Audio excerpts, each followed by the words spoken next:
Thrive. The third metric to redefining success and creating a life of well-being, wisdom, and wonder. Arianna Huffington.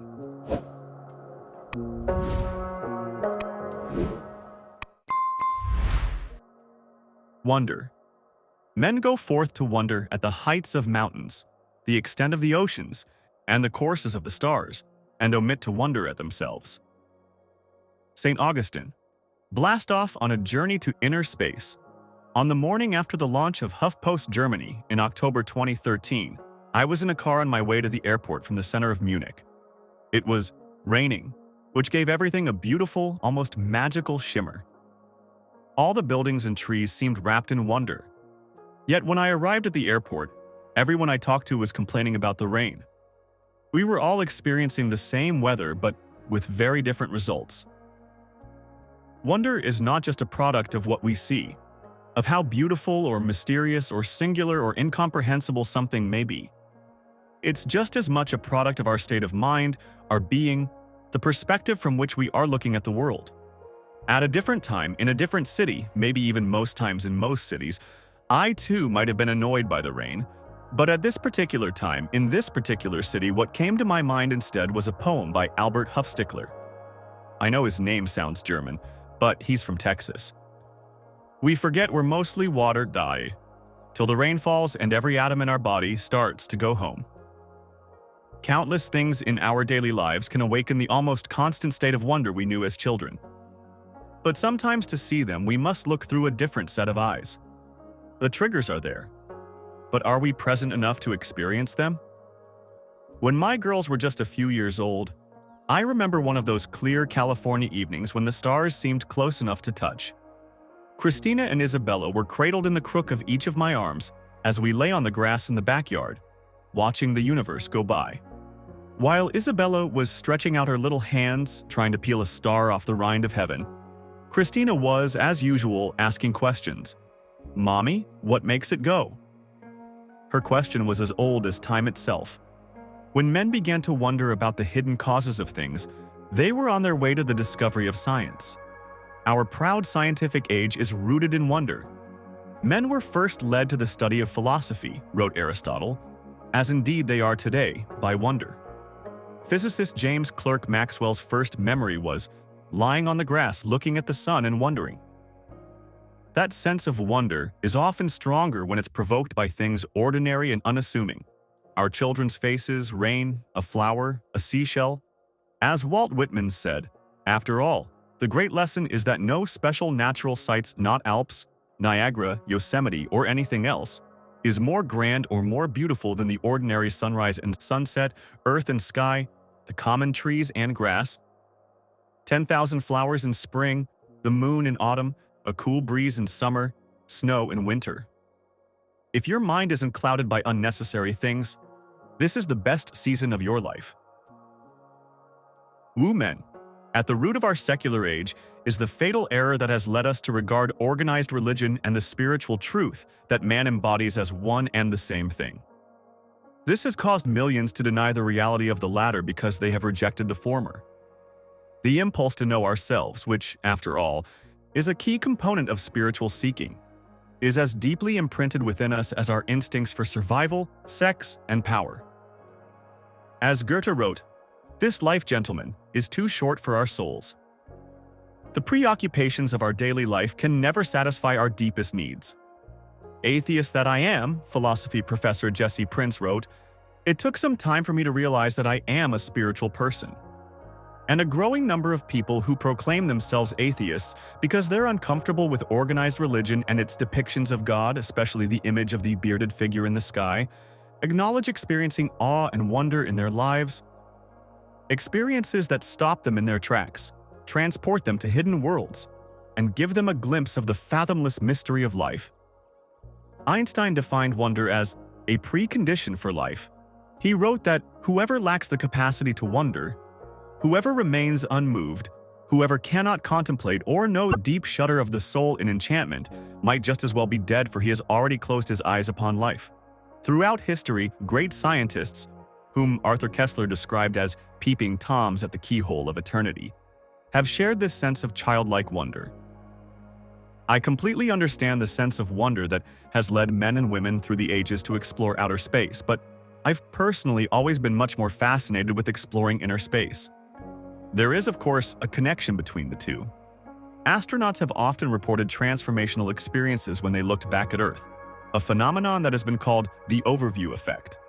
As Edgar Mitchell, the sixth man on the moon, described it, there was a startling recognition that the nature of the universe was not as I had been taught. I not only saw the connectedness, I felt it. I was overwhelmed with the sensation of physically and mentally extending out into the cosmos. I realized that this was a biological response of my brain attempting to reorganize and give meaning to information about the wonderful and awesome processes that I was privileged to view. What can we gain by sailing to the moon if we are not able to cross the abyss that separates us from ourselves? This is the most important of all voyages of discovery, and without it all, the rest are not only useless but disastrous. Thomas Merton. Elon Musk, the founder of Tesla and SpaceX, who is intent on colonizing Mars, has also given expression to the other age-old human yearning.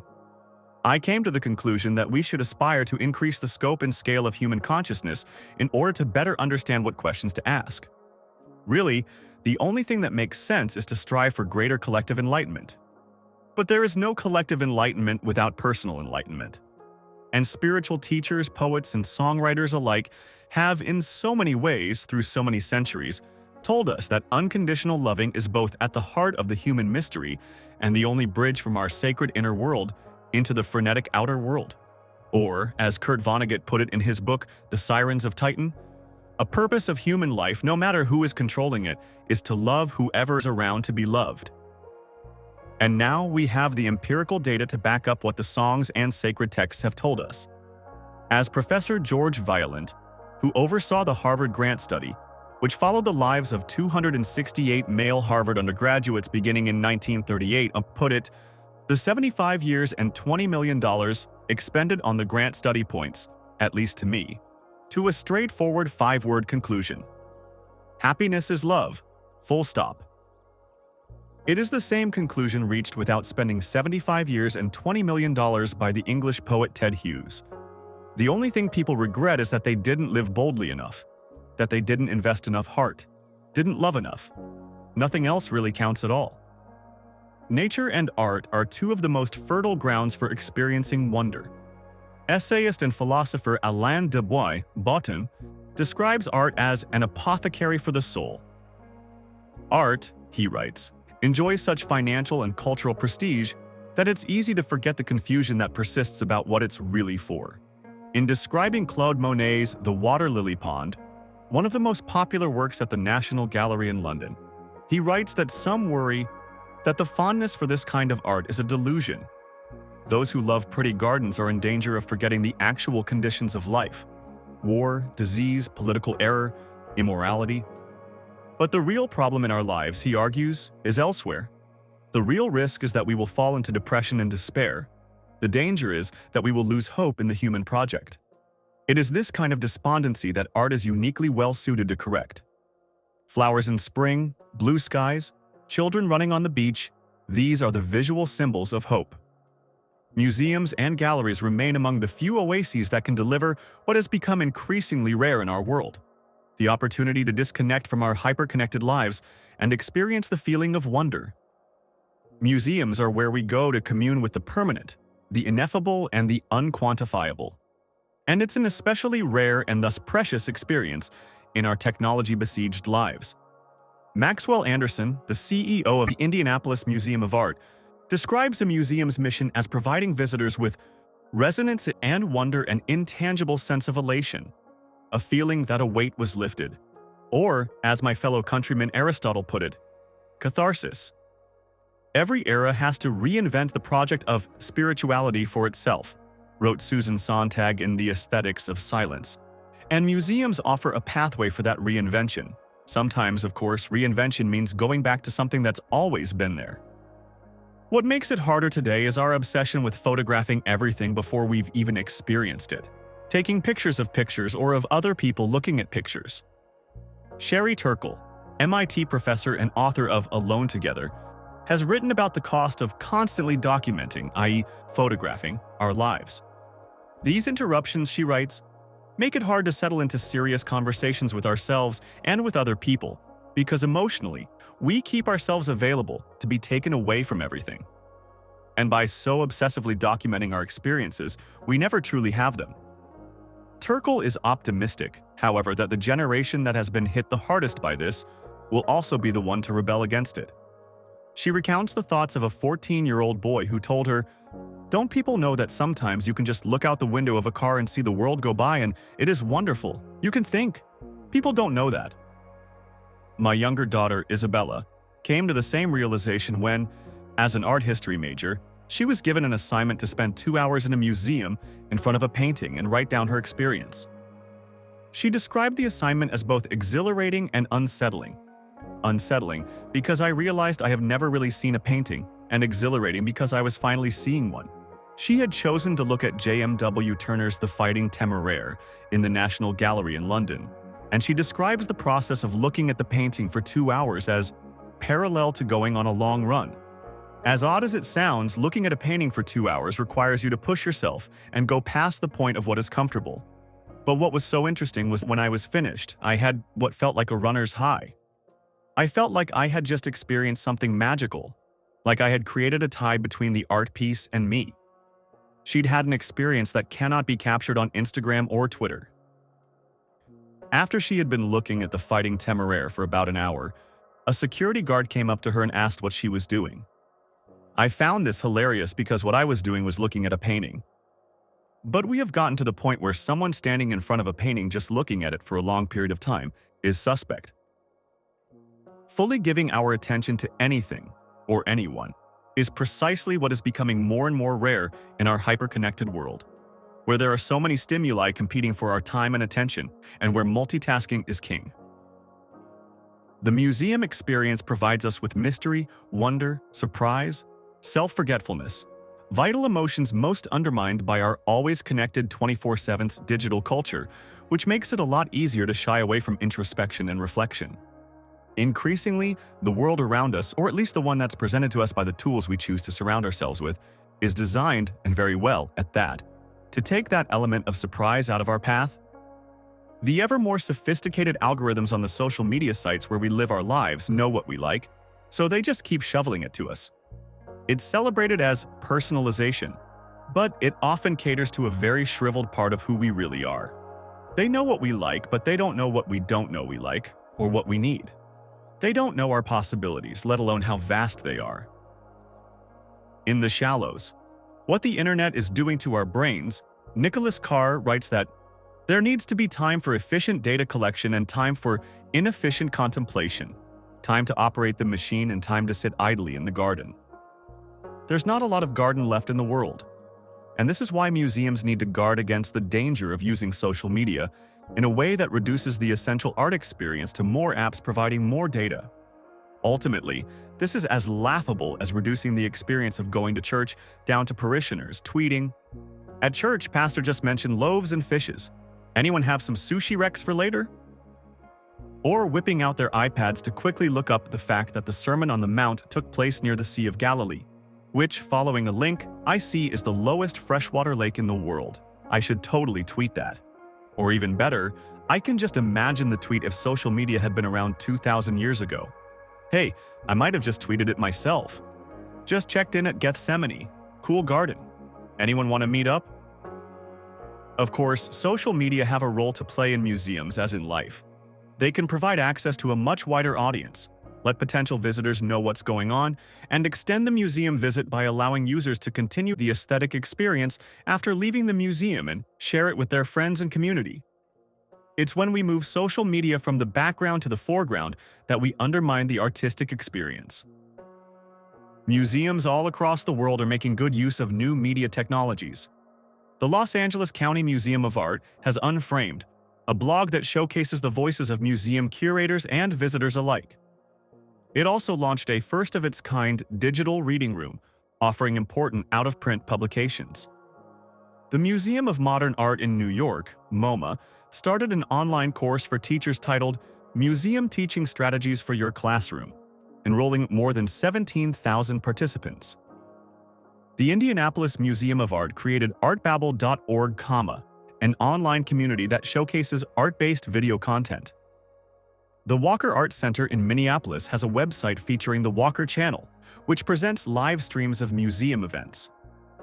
The Tate Modern in London offers iPhone apps ranging from the Tate Guide to Modern Art Terms to Pocket Art Gallery, which allows users to curate and share their own virtual galleries. And the Rijksmuseum in Amsterdam launched Rijk Studio to allow enthusiasts to engage with over 125,000 works from its collection through sharing images, ordering prints on materials ranging from aluminum to plexiglass, or downloading high-resolution images that can be used on anything, from tattoos to upholstery. The museum even launched a contest encouraging people to remix, reuse, and reinvent the masterpieces, offering awards for the best designs and the opportunity for them to be sold in the museum's store. But when museums forget their DNA and get their heads turned by every new tech hottie that shimmies by, they undercut the point of their existence. Too much of the wrong kind of connection can actually disconnect us from an aesthetic experience. To me, the key question is this: does the technology deepen the experience or does it diminish it? Clearly, it can do both. It's great to take advantage of new media tools to reach new audiences and provide platforms for greater engagement with the arts. But we should not forget that while technology will constantly change, the need to transcend ourselves through great art never will. From a centered state of being, every encounter with an object, however ordinary, can be an opportunity for transcendence. But if we don't give our full attention to a deeper experience at a museum or exhibit, what are the chances that we'll give it to a passing cloud, a tree, or a clay jug? Inside this clay jug, there are canyons and pine mountains, and the maker of canyons and pine mountains. All 7 oceans are inside, and hundreds of millions of stars. Kabir. Of course, the visual arts are only one of art's voices. Music, sculpture, photography, cinema, architecture, literature, drama, poetry, dance, each can ignite the deeper truth and awaken the sense of wonder that slumbers within us. Even the ancient art form of rhetoric can pierce through the crusts of our everyday preoccupations and spark the memory of who we are. When Socrates in Plato's Apology addressed his accusers for the last time, "Now it is time that we were going, I to die and you to live. But which of us has the happier prospect is unknown to anyone but God." Or when John F. Kennedy stood within walking distance of the Berlin Wall and declared, "On behalf of all who treasure freedom, ich bin ein Berliner." Or when Martin Luther King Jr. stood on the steps of the Lincoln Memorial and cried out, "I have a dream." Something was stirred in our souls that transcends words and time. Music has always been a big part of my life.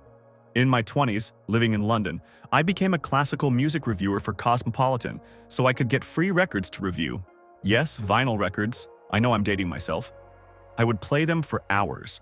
Indeed, I wrote my second book listening to Haydn's 106 symphonies. And then I fell in love with a man whose idea of heaven was traipsing around Europe from music festival to music festival.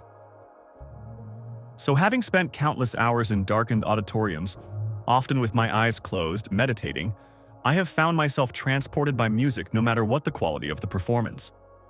I remember at Covent Garden in London, a performance of The Marriage of Figaro under a guest conductor. I was sitting with a group of friends that included a brilliant English conductor when, very early into the performance, we realized that this would be a painful affair, especially for him. When the string section was attentive to the guest conductor's unfamiliar rhythm, the brass was not. Soloists bolted off in their own directions, often taking a good share of the chorus, never, unfortunately, the whole lot with them. It finally ended. And our conductor friend was the first on his feet, applauding loudly and long with what certainly appeared to be genuine appreciation. As he applauded, a regular patron seated behind us leaned forward and hollered, "What a terrible performance!" Over his shoulder, applauding even more enthusiastically, our conductor friend shouted back, "What a great work!" A symphony, or an opera, is such a metaphor for life. As philosopher Alan Watts put it, no one imagines that a symphony is supposed to improve in quality as it goes along, or that the whole object of playing it is to reach the finale. The point of music is discovered in every moment of playing and listening to it. It is the same, I feel, with the greater part of our lives, and if we are unduly absorbed in improving them, we may forget altogether to live them. And sometimes there are great philosophy lessons in the simplest popular song. I fell in love with the lyrics to the Beatles' classic Let It Be when I was at Cambridge, an ode to acceptance written by Paul McCartney and John Lennon that could have been written by Marcus Aurelius. When I find myself in times of trouble, Mother Mary comes to me, speaking words of wisdom, let it be. There is sadness in many popular songs, and there is plenty of darkness in great art, whether Shakespeare's Tempest or Mozart's Magic Flute. But in the end, it is overcome by love. There is chaos and ugliness, but a new order of harmony and beauty evolves out of them. There is evil, but it is cast out by good. And there is plenty of darkness in the drawings of children trapped in the violence and the poverty of the inner city. I remember one such drawing by a child in South Central LA. It was no less dark than any of the others, but through the darkness it was clear that this child had seen something beyond, and by seeing it, had given the rest of us access to that vision. In the same way, a collection of poems and whimsical butterfly drawings by children at the Theresienstadt concentration camp, far from diminishing the horror, makes it starker and more horrible when set against the glimpse of another reality. Along with music and the visual arts, another art form that often offers a direct roadmap to our inner lives is storytelling. Humans are hardwired for narrative. We may be the only creatures who see our own lives as part of a larger narrative. Though we're told by physicists that time doesn't exist as we think it does, we're still very much creatures of time, and time inherently creates a story. Things begin and they end. How they end is the story. Or maybe it's what happens between when they begin and end. That's the story. Jung called the universal language of stories archetypes. He described them as ancient riverbeds along which our psychic current naturally flows. Our conscious minds relate to these archetypes through stories.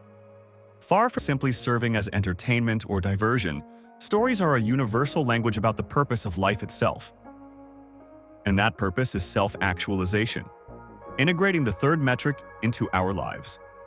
Christopher Booker identifies 7 kinds of stories: overcoming the monster, rags to riches, the quest, voyage and return, comedy, tragedy, and rebirth. But though there are 7 plots, in one way or another they're all about the same thing: the personal transformation of the protagonist and his or her journey through challenges, ordeals, and wrong turns to a place of wisdom. As in our own lives, the story's outward form must track the inner journey of the hero. When we disconnect from our inner selves and identify exclusively with our ego, that's when we lose our connection with life's meaning and purpose and are left facing a void that we try to fill with more money, more sex, more power, more fame. And as we see in all modern literature, when the ego separates itself from the self, the end is always frustration and destruction, whether in Herman Melville's Moby Dick or Stendhal's The Red and the Black. We can use the power of story and our primal need for it to redefine our own narrative. We're all on a journey, a voyage, a quest to slay the monster, free the princess, and return home. But too often the goals we seek, those that the conventional notions of success tell us we should be seeking, take us down dead ends, searching for the meaning of our lives in all the wrong places. Mindfulness helps us become aware of our own story. Hello, silence, my old friend. The silence in our lives is under assault on all fronts. Blaring headline news, squawking car alarms, buzzing and chirping smartphones, wailing sirens, especially if you live in New York as I do, numbing elevator music and screens fitted into every available space. We are wired, plugged in, constantly catered to, and increasingly terrified of silence, unaware of what it has to offer. We drown out the big but simple questions of life with the simplistic sound bites of our 500-channel and nothing-on universe. I used to walk into my apartment or hotel room and immediately turn on the news. And then, one day, not too long ago, I stopped, and I realized 2 things. First, that I didn't miss anything.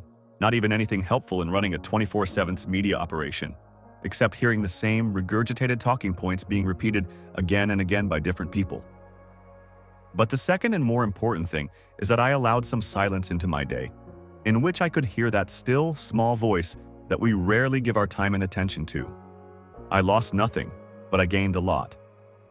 And then I got better at listening to others, my children, my colleagues, my friends. Ask your soul, pleads German poet and novelist Hermann Hesse in My Belief. Ask her who means freedom, whose name is love.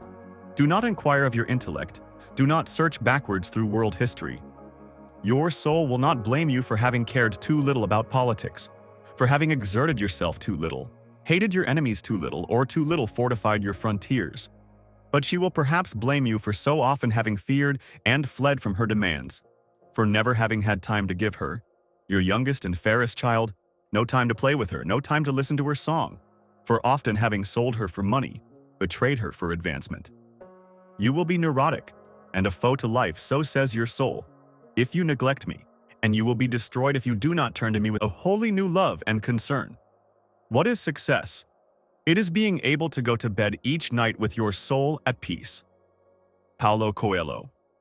Many postmodern pilgrims, seeking to find quiet and learning to listen to the silence and make room for the soul to awaken, are taking the path into retreats, monasteries, temples, and the cathedral of the outdoors.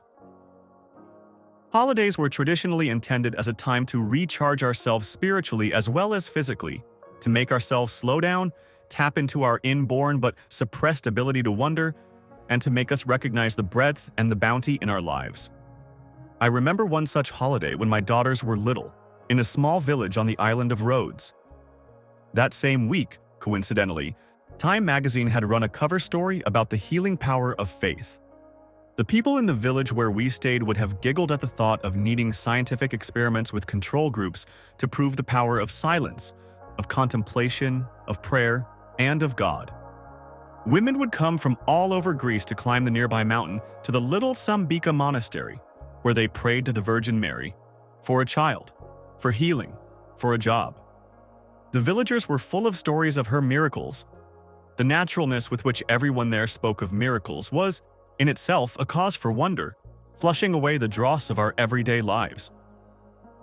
I could completely identify. I think I was 3 when, with no parental prompting, I knelt by my bed and prayed to the Virgin Mary. Whenever I felt alone and afraid, I prayed to her.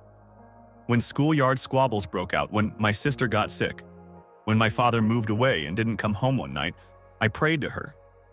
And when I started meditating at 13, I kept praying to her. Whether I was in India studying comparative religion, learning Buddhist meditation, or exploring the Kabbalah, I kept coming back to her. She was a mother figure, a guide, unconditional love personified. Throughout my childhood, my 2 favorite summer days were July 15th, my birthday, and August 15th, the date when the whole of Greece paid homage to the Virgin Mary. I fasted on her feast day, even though no one else in my family did.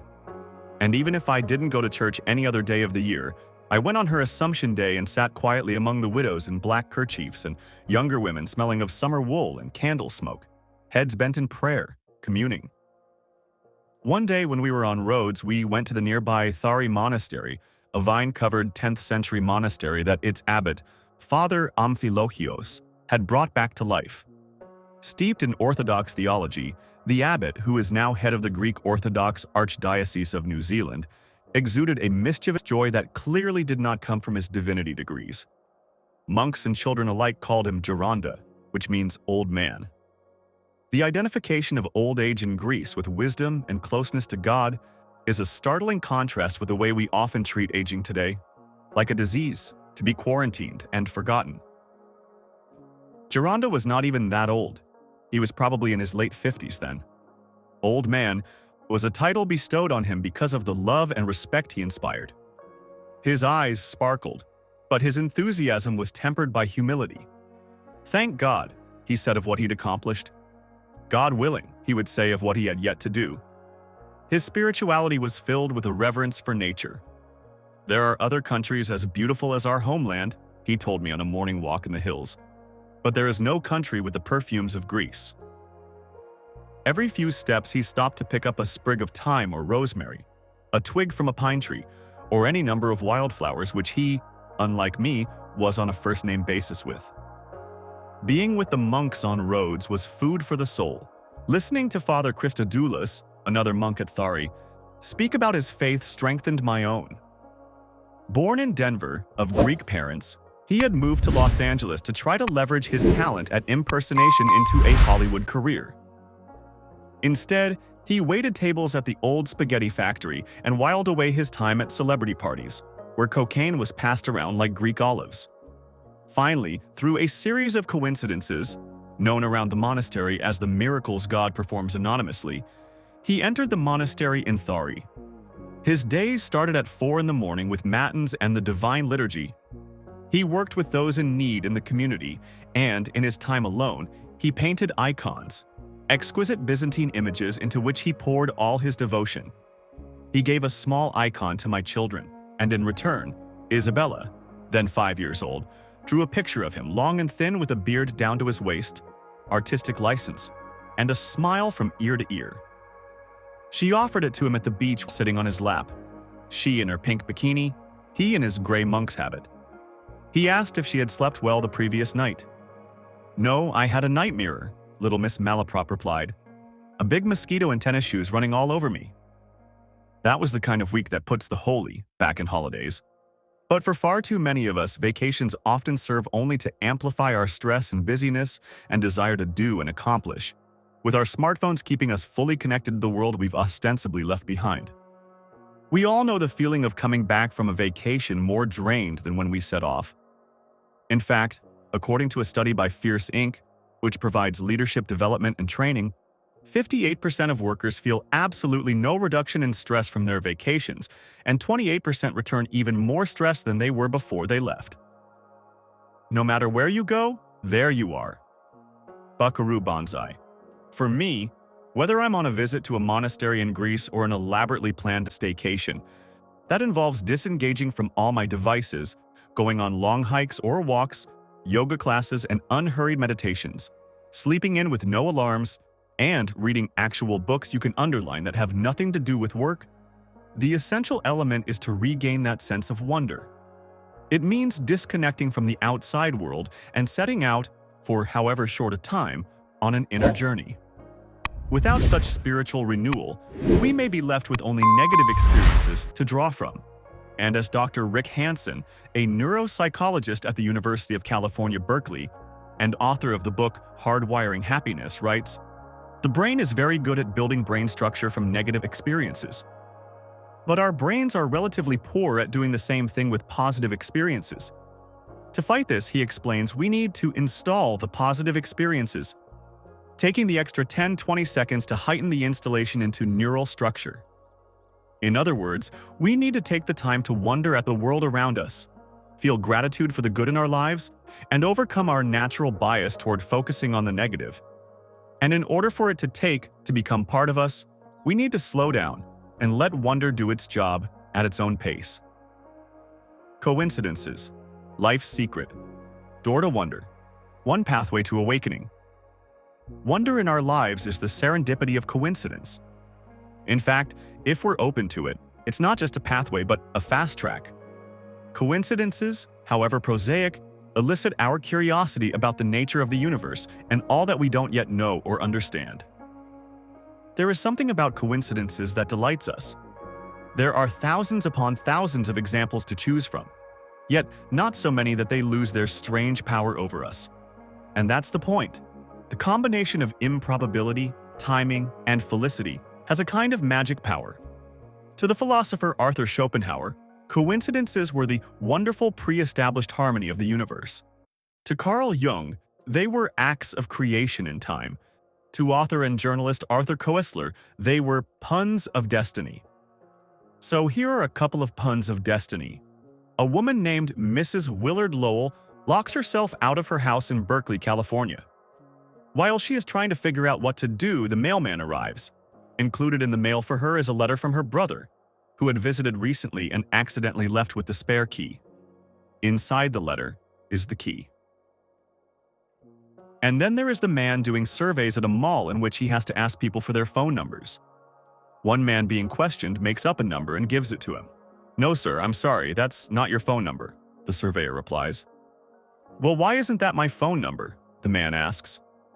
"Because," the surveyor says. The phone number that you just made up is actually my phone number. We don't have to know what coincidences mean or arrive at some grand conclusion when we encounter them, but they serve as sporadic reminders to maintain our sense of wonder, to stop every now and again and allow ourselves to be fully present in the moment and open to life's mystery. They're a sort of forced reboot. In my experience, whatever your spiritual beliefs, whether you believe something larger than yourself in the universe or not, we all love coincidences. There may be some curmudgeons who don't, but I haven't met them yet. Coincidences are kind of like shortcuts to very big questions about fate, about God, even to people who don't believe in either one, said Sarah Koenig, producer of public radio's This American Life. The notion that somewhere out there, someone or something is paying attention to your life, that there might be a plan conjured through coincidences. In an episode on coincidences, the producers asked listeners to send in their stories. The listeners responded and the producers read through 1,300 submissions. One was from a man named Blake Oliver. He mentioned to his friend Camille that he wanted a new screensaver for his phone, so she emailed him a photo of her as a child. But in the photo, Oliver also saw his own grandmother. He had grown up in Michigan, Camille in Utah. But when the photo was taken, Camille was in Vancouver on vacation and Oliver's grandmother happened to be there visiting relatives and walking through the back of a photo Oliver would see years later. A cosmic photobomb. "It's crazy," said Oliver. "Not only just in the picture, but perfectly behind her." Also on the show was the story of a man named Stephen Lee, who told of inviting his girlfriend Helen's parents to meet his parents just after the two became engaged. As it happens, they found out that Stephen's late father had actually dated and proposed to Helen's mother in Korea back in the 1960s. This coincidence had real meaning for Stephen. I didn't have the time with my dad that I wished I had, and then suddenly to kind of have him be an active part of my life again. To think that I can talk to my mother-in-law and hear what he was like in his 20s, something that my mom doesn't even know. Another example came from Paul Gratian, who recounted a story about the day he was considering becoming more serious with his girlfriend Esther. He was thinking about it while buying a sandwich in a deli. As he pulled out his money to pay, he noticed that the name Esther was written on one bill, so he kept it. He then framed it and gave it to her. She was taken aback but didn't say much at the time. Years later, when they're married and moving to a new apartment, she unpacked it and revealed to him why she reacted like she did. When she was 19, she was unhappily dating somebody. "I just thought, how do people know who's the right person that they're meant to be with?" she said, recounting that time. "I said, you know what? I'm not going to worry about that. I'm just going to put my name on this dollar bill. And the guy that gets this dollar bill is going to be the guy that asked me to marry him. And I knew that we were going to be married the day that you gave me this dollar bill." The reason she didn't tell him at the time was because she didn't want to freak this guy out by raising the idea of marriage so soon. When he finally found out, he was suitably stunned. "I just thought, what does this mean for us? Are we going to invent a time machine? Or are our kids going to bring world peace? Like, what's the point? Because there's some sort of bigger thing that we're not seeing here." And that, of course, is the point. There is a bigger thing that we're not seeing here. I've always had a deep love of the mysteries of coincidence and how they can give us tiny glimpses of the structure of the universe, or even a glimpse into the fact that there's a structure at all. One of my favorite Bible verses comes from Matthew. "Not a single sparrow can fall to the ground without God knowing it." A marvelous challenge to the existentialist belief that we live isolated and alienated in an indifferent universe. As my sister Agape recounts in her book Unbinding the Heart, coincidences were strewn all over our lives growing up. "I was raised in Greece with olive oil, feta cheese, and the principle of synchronicity as fair," she writes. "I had a mother who lived it, breathed it, and affirmed it daily. And my own life was synchronicity in action from the very start." She then tells a story about that start.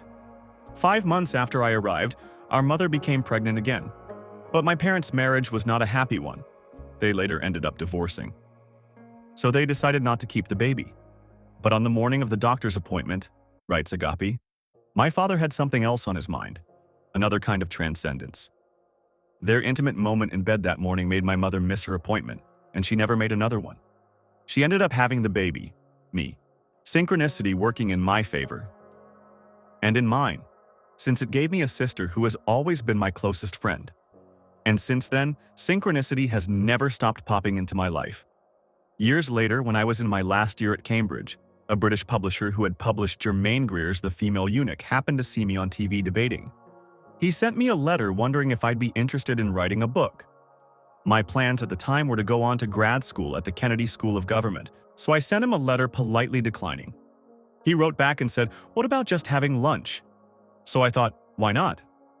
Well, by the end of lunch, he was offering me a contract and a small, probably smaller than the lunch tab, advance, which I accepted, and which put me on an entirely different career path. And all because the publisher wasn't into watching more entertaining television.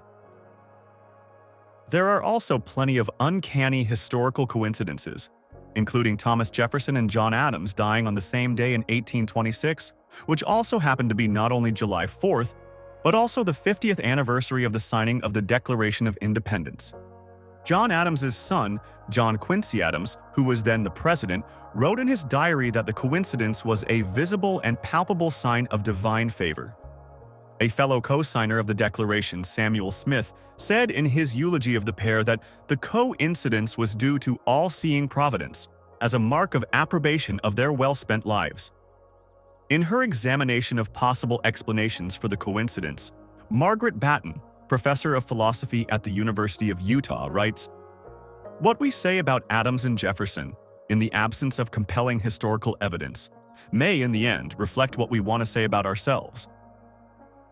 Research has shown that our willingness to let ourselves experience the wonder of coincidence really does say something about us." According to Martin Plimmer and Brian King, co-authors of Beyond Coincidence, people who notice coincidences most tend to be more confident and at ease with life. Every coincidence they experience, even the minor ones, confirms their optimism, they write. And according to Ruma Falk, professor at the Hebrew University of Jerusalem, events in our lives that are not part of a coincidence are less likely to be remembered than those that are. Plimmer and King. Note the important role that coincidence plays in narrative. Allegory and metaphor work by linking together two normally unconnected ideas in order to startle the reader into seeing something they thought they knew in a different light, they write. Strictly speaking, metaphors aren't coincidences, as they are man-made, but they work the same trick, fusing unrelated entities to power a revelation. As an old Chinese saying goes, no coincidence, no story. Carl Jung used the term synchronicity to describe events that are other than causal, the product of a falling together in time, a kind of simultaneity.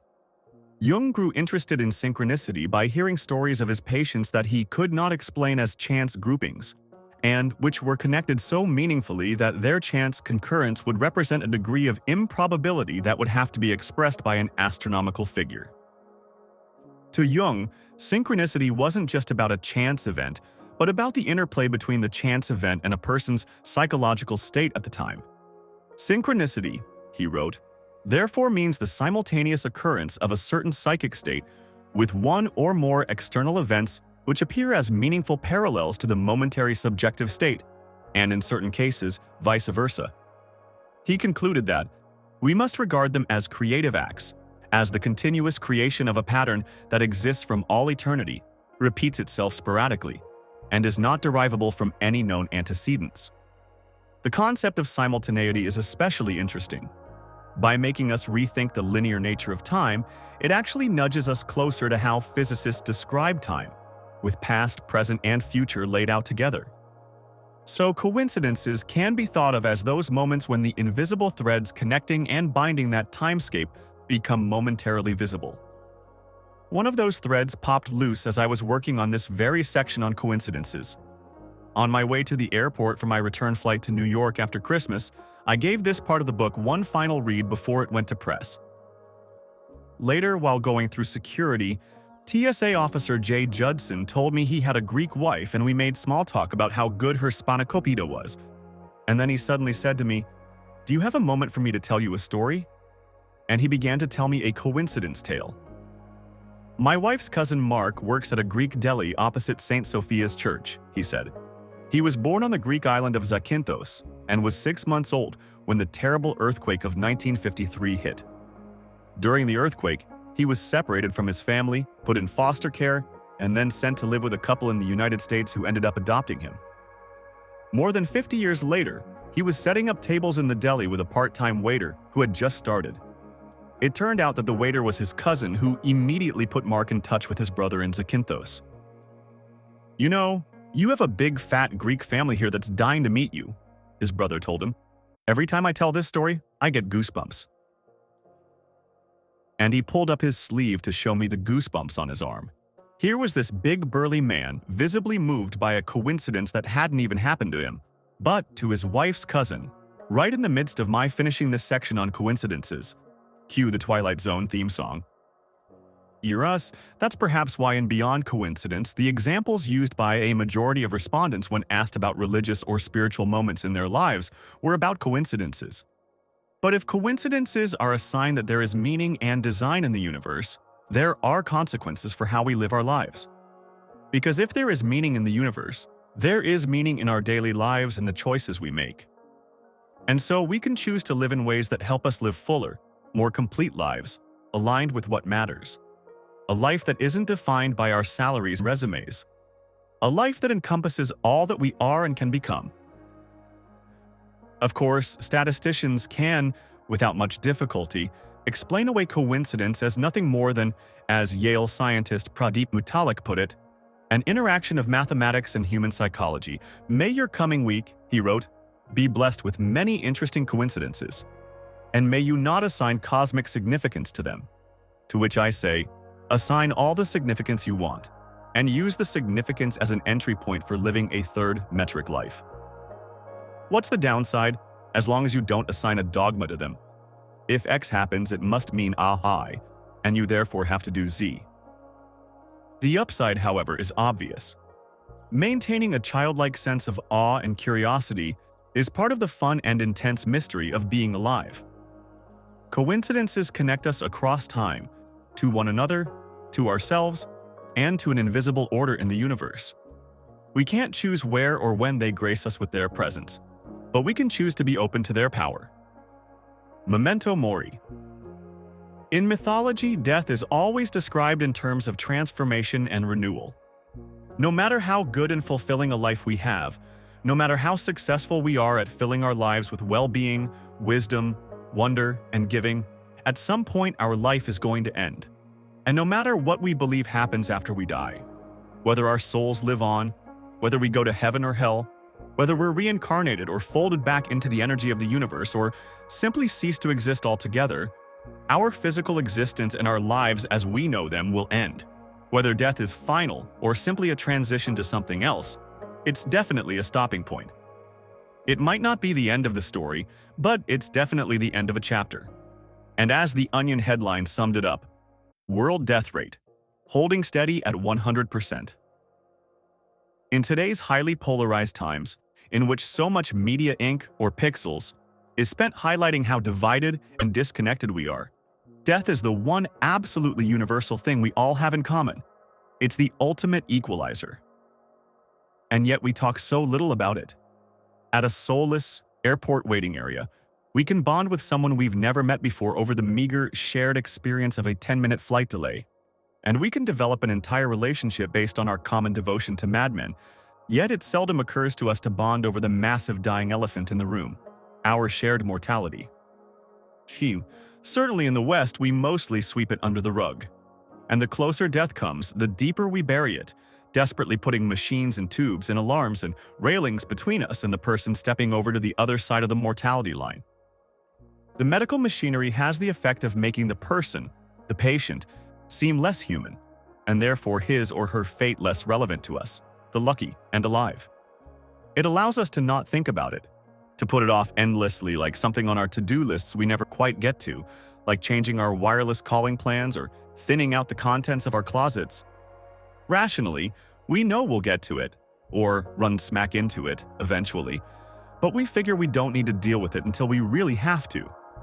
Thinking about death is like shopping for a new water heater before the current one breaks down.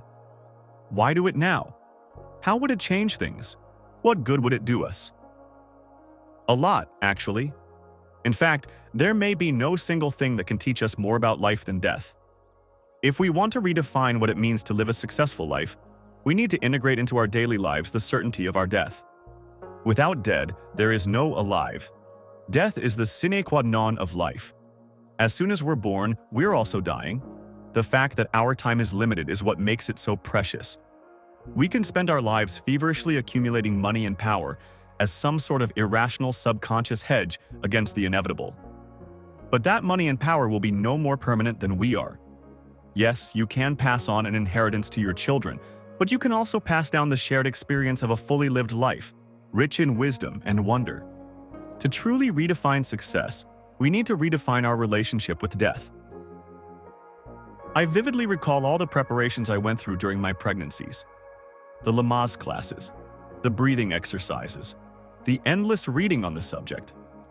How strange, I thought to myself one day, to spend hour upon hour learning how to bring life into the world, but hardly a minute learning how to leave it. Where are our culture's preparations for leaving life with gratitude and grace? Indeed, we seem obsessed with using social media to memorialize our experiences, as if photographing everything we do will make our lives less ephemeral. In fact, while the remnants of our virtual selves might linger on past our physical selves, they are just as fleeting. I remember a dinner in New York, at a time when visiting the Egyptian temples on the Nile seemed to be the in vacation. I was sitting next to a man who had just returned from one such vacation. Ramses, he told me incredulously, spent all his life preparing for death. Looking around the room, I thought this was certainly a wiser choice than ours, spending our lives desperately pretending death would never come. Maybe they were onto something, I said. A life lived without taking death into account seems to me to be missing the point in a big way. Death bores me, he replied disdainfully, drawing appreciative murmurs. In Central Europe, they have coffee houses for that stuff. Kaffee mit Schlag, and soul-bearing about death and the hereafter. There is something very undignified about such confessions. I don't want to know more about myself. There was a laughter and relief all around, and on cue, our perfect hostess changed the subject. But it's getting harder and harder to change the subject, harder and harder to believe in the splendor of the naked emperor's clothes as the price we're paying for the way we define a successful life rises higher and becomes more painful. In the 1980s, I wrote a biography of Pablo Picasso. Avoiding death was a driving force for Picasso as he grew older, and death inched closer. I spent a lot of time when I was researching my biography trying to understand the impulse to command death out of his orbit. What made it harder for him, as it makes it harder for all of us, was when key people in his life would die. For Picasso, two essential people in his long life died in 1963, painter Georges Braque in August and writer Jean Cocteau in October. He buried his head and went on working. If work could not defeat death, then what could? His children, far from giving him a sense of life going on through them, were only a grim reminder of his own life coming to an end. During the Christmas holidays that year, he told his son Claude that this would be the last time he could visit him. "I am old and you are young. I wish you were dead." In his work, he had thrown the glaring light of his genius into the darkness and evil in man. But in his life, he was overpowered by that same darkness. War. There is a reason the subject of death has been central to every religion and philosophy throughout history. The one aim of those who practice philosophy in the proper manner, Socrates says in Plato's Phaedo, is to practice for dying and death. Since our body fills us with wants, desires, fears, all sorts of illusions and much nonsense, we can only achieve true wisdom when our soul is liberated from our bodies by death. And this is why philosophy, he says, is about training for dying. From ancient Rome, we have been given the phrase memento mori, remember death for short, carved on statues and trees. Tradition has it that the phrase goes back to an ancient Roman victory parade in which the triumphant commander had a slave cry out, "Remember that you are mortal." Another Roman, Michelangelo, once said, "No thought exists in me which death has not carved with his chisel." In Judaism, Mourning is divided into 4 stages. 3. Days of profound mourning. 7 days of Shiva, in which guests come to be with the mourner. 30 days of Shloshim, in which the bereaved gradually reconnects with the community. And then a year of Shnaim Asar Chodesh, in which certain rituals continue as a remembrance. Christianity, of course, is based upon Jesus going through the most defining human rite of all, death, and overcoming it through his resurrection. In Buddhism, there is no separate self distinct from the rest of existence. So death is simply a rebirth to another manifestation of life and energy in the universe. In the West, by avoiding conversations about death and making it an almost taboo subject, we have separated ourselves from what death can teach us.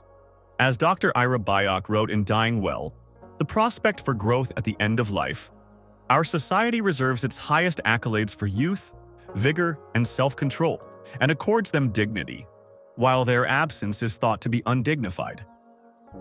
The physical signs of disease or advanced age are considered personally degrading, and the body's deterioration, rather than being regarded as an unavoidable human process, becomes a source of embarrassment. Since we have very efficiently removed death, and the dying, from our homes and our daily lives, those with the closest view of these lessons are end-of-life caregivers. And when you read their accounts, it's remarkable how consistently they say that being so enmeshed in death has taught them a great deal about life. Joan Halifax is a Zen Buddhist priest, anthropologist, and hospice worker. In her book, Being with Dying, Cultivating Compassion and Fearlessness in the Presence of Death, she writes that the very American notion of the good death, one that often means a life-denying, antiseptic, drugged-up, tube-entangled, institutionalized final stage, denies us valuable lessons about life. She found that being up close with death and giving care enjoins us to be still, let go, listen, and be open to the unknown. That's not to say being around death all the time is easy. Working so closely with death often scared me, she writes. I was afraid I might get what the dying person had. When I recognized, however, that I already have what dying people have, mortality, I stopped being afraid of catching it. Recognizing this very interconnectedness is the beginning of compassion. One particular lesson she learned was how taking care of others meant also taking care of herself. She writes of witnessing many caregivers leave the profession because of overwork and burnout.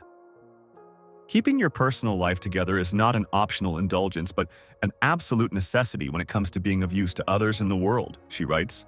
We aren't separate from everything else. When we suffer, others suffer.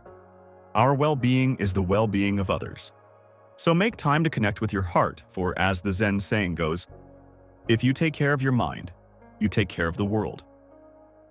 For Halifax, this means embracing meditation and spiritual care.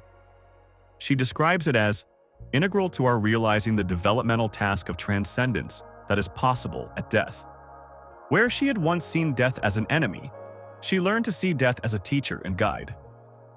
Elizabeth Kubler-Ross writes in her book, Death, the Final Stage of Growth, about how being so close to death enriched her life. Working with dying patients is not morbid and depressing, she writes, but can be one of the most gratifying experiences possible.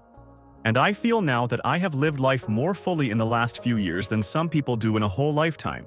She calls death a highly creative force. Facing death means facing the ultimate question of the meaning of life.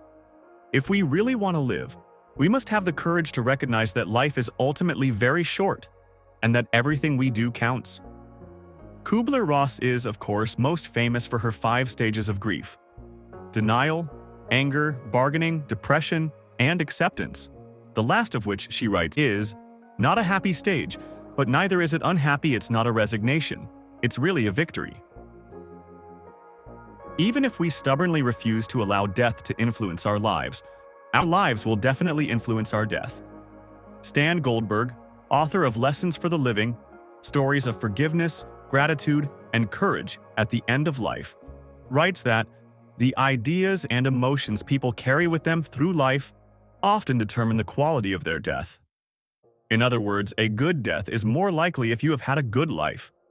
I've come to believe the baggage I'll tote with me to my death will determine its quality, he writes.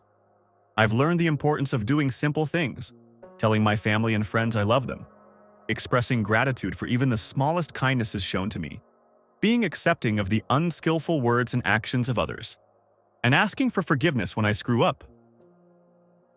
We often read very moving accounts from the dying themselves, those at the threshold of dying, I should say, unlike the rest of us who are simply in earlier stages of dying, about the profound lessons that seem so obvious at the end of life. In March 2010, Andy Whitfield, the star of the television show Spartacus: Blood and Sand, was diagnosed with non-Hodgkin's lymphoma. His quest for treatment took him to India, New Zealand, and Australia. While awaiting results of a test, he and his wife got matching tattoos that read, "Be here now." "In my heart, I am convinced that this is all meant to be," he said. "I'm supposed to be right here, right now, and I'm open to the journey and to the discoveries and to the adventure of all of this." Be here now is all about being present and not fearing what you don't know. He died in September 2011, but the lesson lives on. Being fully present in our lives is as important to a good life as it is to a good death. British historian Tony Judt died of amyotrophic lateral sclerosis, or Lou Gehrig's disease, in 2010. In an extraordinary interview with Terry Gross on NPR's Fresh Air, Judd explained that with a severe condition like ALS, in which you're surrounded by equipment and health professionals, the danger isn't that you'll lash out and be mean, but rather, it's that you'll disconnect from those you love. It's that they lose a sense of your presence, he says, that you stop being omnipresent in their lives. And so, he said, his responsibility to his family and friends was not to be unfailingly positive and Pollyanna, which wouldn't be honest. It's to be as present in their lives now as I can be so that in years to come they don't feel either guilty or bad at my having been left out of their lives, that they feel still a very strong memory of a complete family rather than a broken one. Asked about his spiritual beliefs, he replied, "I don't believe in an afterlife. I don't believe in a single or multiple Godhead. I respect people who do, but I don't believe it myself, so no God, no organized religion, but a developing sense that there's something bigger than the world we live in, including after we die, and that we have responsibilities in that world." Horan. That sense that there's something bigger than the world we live in dramatically changes our priorities about what is truly important in life. Although Western culture, which fetishizes youth and celebrity, has never been comfortable talking about death, there is a growing movement to incorporate a discussion of death into our daily lives. The Huffington Post's religion reporter Joweed Kaleem has been covering death as his beat. He wrote about the death over dinner movement, in which, much like it sounds, people get together to discuss death and dying over dinner. And where better to discuss death than over the primary activity we do to stay alive? The idea has spread to more than 250 cities worldwide.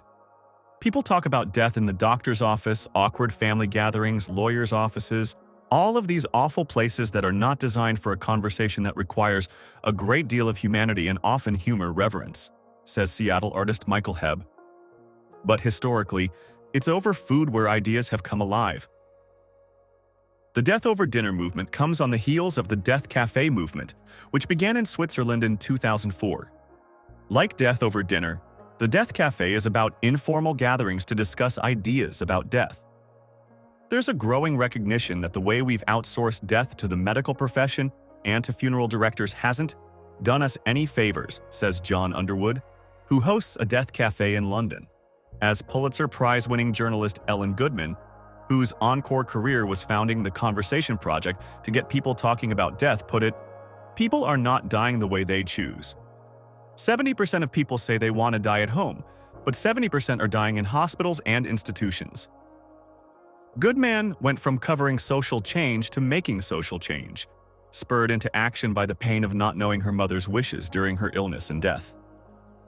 "The best part of the Conversation Project," she told me, "is that we are asking people to talk about their end-of-life wishes at the kitchen table and not in the ICU. We are asking them to talk about what matters to them, not what's the matter with them." The conversations turn out to be some of the most intimate and caring ones that families have ever had. In talking to others about their experiences with death, Goodman has concluded that the difference between a good death and a difficult death seemed to be whether the dying person had shared his or her wishes. But most of the time, this doesn't happen because elderly parents and adult children often enter into a conspiracy of silence. Parents don't want to worry their children. Children are reluctant to bring up a subject so intimate and fraught. Some worry their parents will think they're expecting or waiting for them to die. We often comfort ourselves with the notion that doctors are in charge and will make the right decisions. And we all think it's too soon to speak of death, until it's too late. And in most major cities, there are also groups called deathbed singers, in which threshold choirs sing to patients in hospices, hospitals, and homes for free. The choirs consist mostly of women who go to the patient's bedside and simply sing, inviting any of those assembled to sing along. And there's a field of science, music thanatology, which studies the effects of music on respiration, heart rate, and stress levels. Research has shown that we often keep our hearing until the very end. The third metric, to Words are good for many things, but they don't seem sufficient when it comes to death, says Elsa Nikowski, who started a Washington, D.C. threshold choir. But music can reach those places where words alone can't go. What, then, is the role technology plays at the end of life?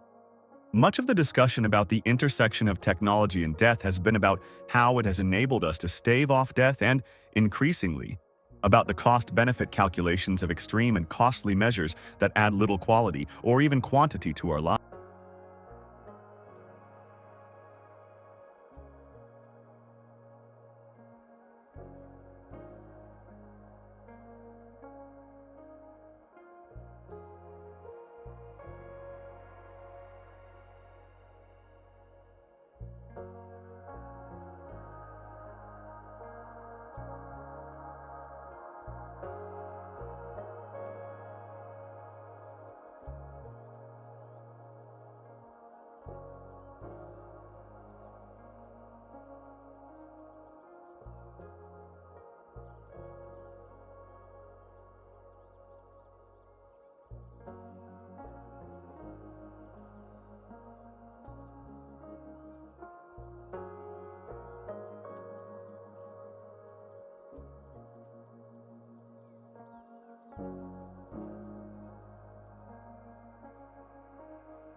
Technology and death has been about how it has enabled us to stave off death and, increasingly, about the cost-benefit calculations of extreme and costly measures that add little quality or even quantity to our lives. But technology is also being used to deepen our relationship with death. In July 2013, a Kickstarter campaign was launched for a game called My Gift of Grace, created by the design firm Action Mill. In the game, nobody wins or loses in death. Everybody ties and gets a participation ribbon. Players use cards that facilitate discussion, answering questions such as, what makes you feel most alive? What do you fear about the end of your life? There are action cards that spur activities such as visiting a funeral home and talking with funeral workers. A lot of people think a game about death and dying sounds sad and scary, says firm partner Nick Jalen. But our experience is the more you do it, the more it allows you to be joyful about day-to-day life. Social media sites mostly encourage us to spend a huge amount of energy and time creating and maintaining our virtual selves, distinguishing ourselves from others based on what we watch, what we listen to, what we recommend, what we like. But they, too, have been used of late to widen the conversation about our most universal shared experience. NPR's Scott Simon started a national dialogue about death when he began essentially live tweeting his mother's death to his 1.2 million followers. His moving and almost real-time chronicle of her final decline was a lesson in what's important. A few selections. Sui, July 27th, 2:38 a.m. Nights are the hardest, but that's why I'm here. I wish I could lift my mother's pain fears from her bones into mine. July 27th, 6:41 a.m. No real sleep tonight, but songs, poems, memories, laughs. My mother. Thank you, God, for giving us this night each other. July 28th, 2:02 p.m. And listen to people in their 80s. They have looked across the street at death for a decade. They know what's vital. And the final one. July 29th, 8:17 p.m. The heavens over Chicago have opened, and Patricia Lyon's Simon Newman has stepped on stage. In journalism, when we want to get a story over the jumps, we refer to it as a universal experience, but it almost never is, Simon said later. There is one universal experience, that's death. That is something we are all going to experience at some distance in the lives of loved ones, strangers and friends, people around us, and certainly our own. I think it should be something we are comfortable talking about.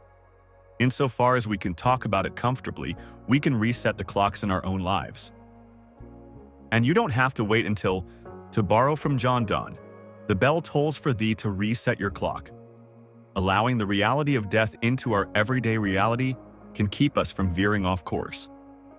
Psychology professor Todd Kashdan has found that avoiding the reality of death leads us to adhere to customs and beliefs that give us a feeling of stability, including identification with groups based on race or gender. Clinging to our culture worldview gives us a sense of symbolic immortality, he writes. I know this sounds weird, but by defending the groups that we identify with, we have a second strategy to manage the fear of death.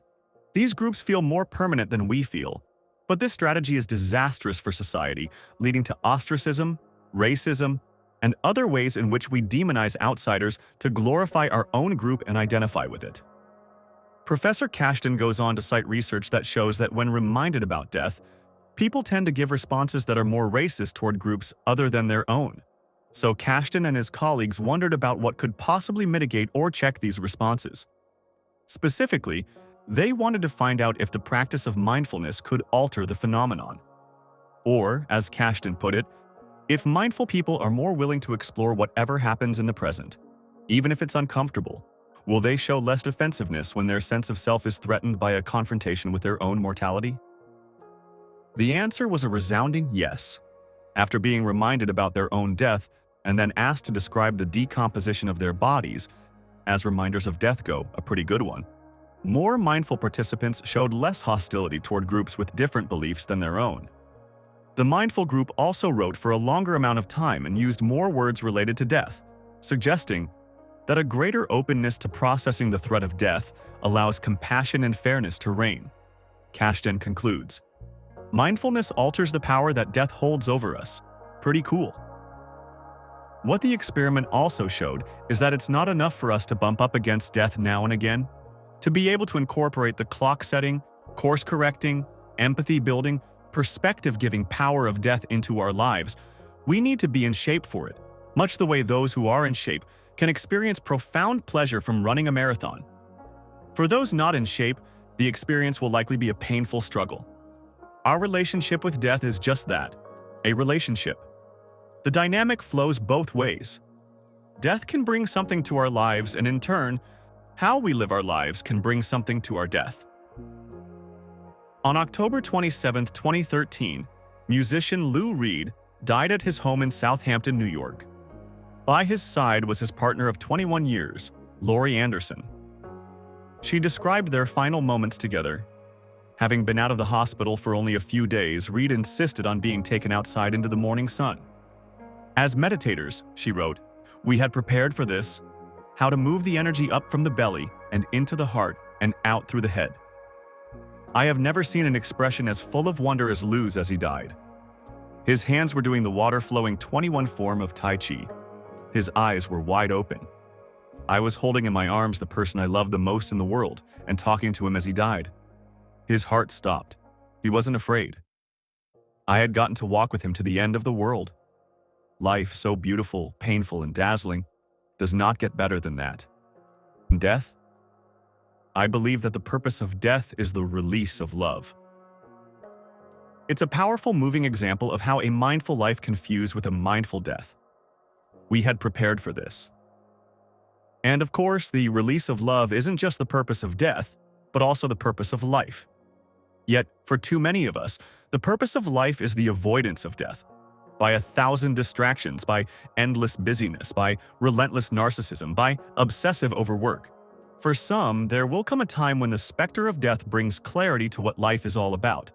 But that clarity is available to us now. As Joan Halifax writes, we are all terminal, and we are all caregivers, of others and of ourselves. We spend so much time searching for tips on how to extend our lives and eke out a little bit more time. But whether we believe there's something after this life or not, death has much to teach us about redefining how we live this one earthly life, however long. My mother died on August 24, 2000. The day of her passing was one of the most transcendent moments of my life. That morning, she told my sister and me, "I want to go to the International Food Market in Santa Monica." That was like Disneyland for her. She'd leave with baskets full of food, fruit, and goodies for everyone. So we took her there. My mother, in her fragile little body, still filled with a zest for life, bought salamis and cheese, olives, halva, Viennese and Greek chocolates, and nuts. And by the end, we had bags and bags of food to haul home. It was surreal taking her out into the world after all the time she had spent in the hospital and then at home with congestive heart failure. We wanted to say to the checkout clerk, "You don't seem to understand what is happening here. This is our mother and she's going. Can you please take care of her? Can you please take care of us?" But instead, we kept pretending that it was just like any other day. Deep down, we knew that we were shopping for the Last Supper, but we were not admitting it, even to ourselves. Back at home, my mother spread out the most amazing lunch in the kitchen, inviting her daughters, her granddaughters, our housekeeper, Deborah Perez, and everyone who worked in my home office at the time. "Sit now and let us enjoy our food." It was a feast. My sister looked at me with renewed hope.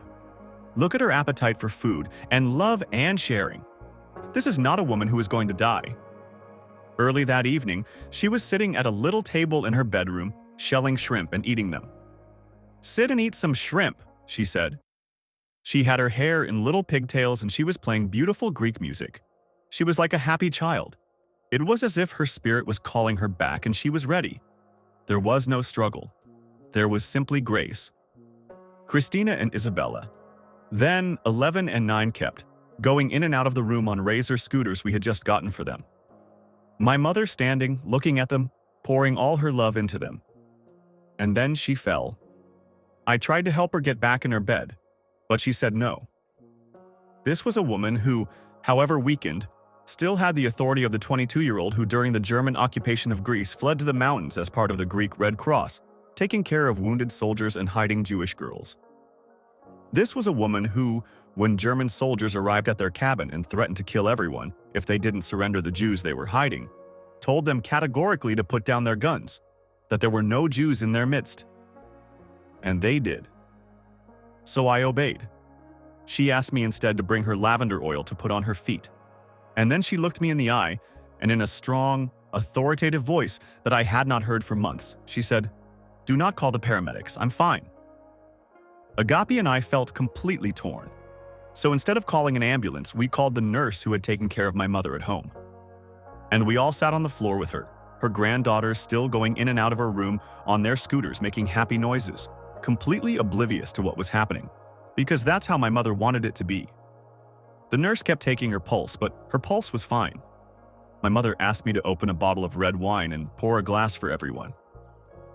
So we all sat there having a picnic on the floor telling stories for an hour or more, waiting for her to be ready to get up.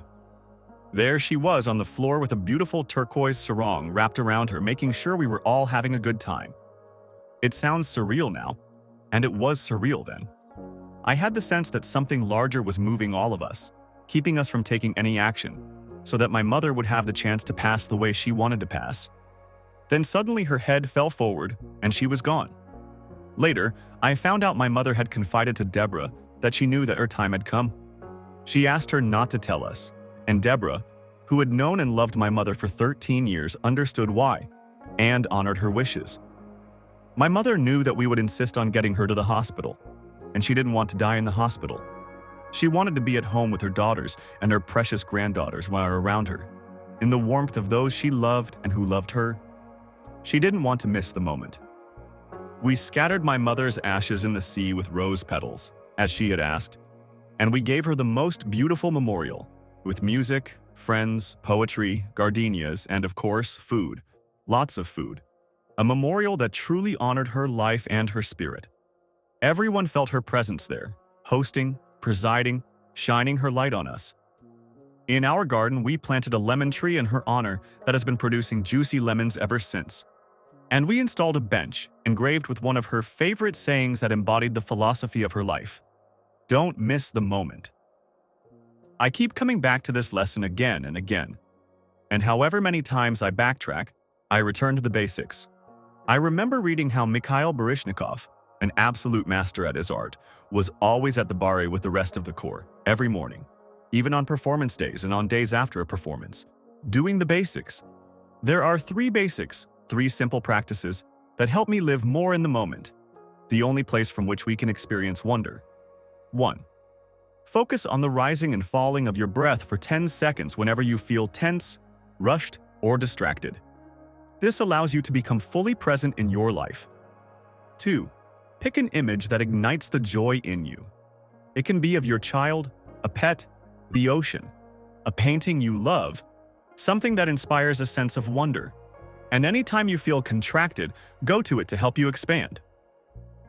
3. Forgive yourself for any judgments you are holding against yourself, and then forgive your judgments of others. If Nelson Mandela can do it, you can too. Then look at your life in the day ahead with newness and wonder.